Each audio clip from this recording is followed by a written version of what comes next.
Yana bir bor assalomu alaykum.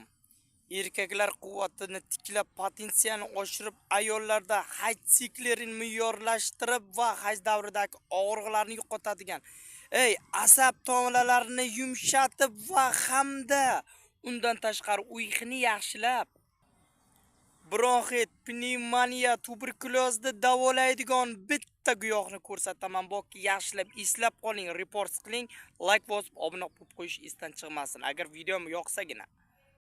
Mana o'rtoqlar. Chernobillik deydi. Bu bok 1,5-2 metrgacha bo'lib ketadi, do'stlar. Ko'ryapsizlarmi, bu hali shunaqa o'sib ketadi, bo'ylari baland-baland bo'lib mana. Bargini shaklini eslab qoling. Ana shundoq bo'ladi bargi. Ko'ryapsizlarmi? Uzun bo'lib ketadi, Ana shuni bok-a.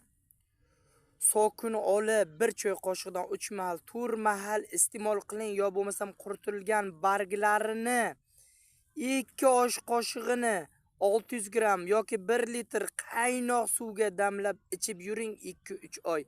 Men yuqorida aytib o'tgan barcha kasalliklarni Xudo xolasa davolab yuborish xususiyatiga ega, ayniqsa mana yosh qizlarni boshlang'ich sikler davrida.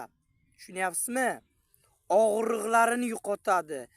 Gormon buzilishlarini me'yoriga keltirib, tuzatib yuborish xususiyati bor Xudo xolasa.